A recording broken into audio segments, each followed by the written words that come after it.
global headwinds. And just to add to what Rajesh said, two surveys released here itself.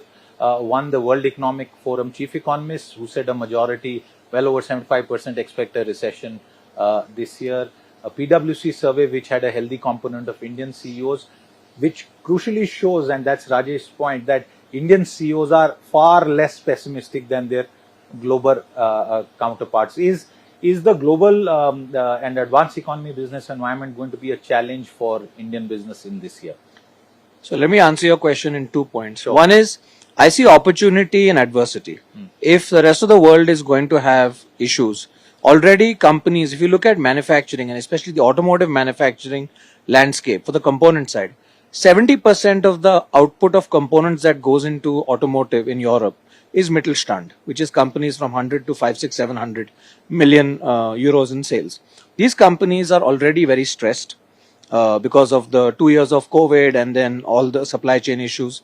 Now with energy and inflation and interest rate rises, they are even more stressed.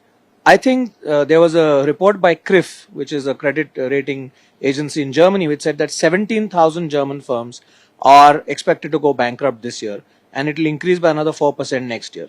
So obviously, even if these firms go bankrupt, it doesn't mean that cars are going to stop being produced. Somebody has to produce the components that go into them.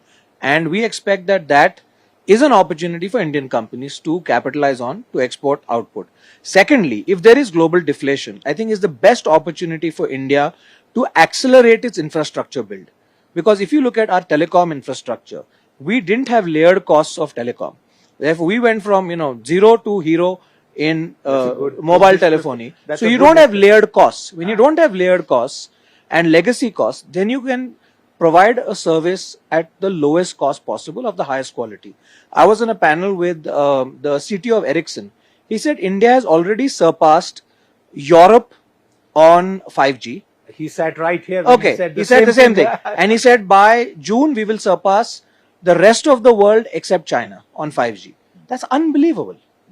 People have to realize what is happening in our country and what the opportunity is. So all the infrastructure lag that we've had can become a biggest advantage of spurring our growth. Viewers, here is evidence and two CEOs back to back who told us why Indian CEOs are far less pessimistic and therefore far more optimistic than their global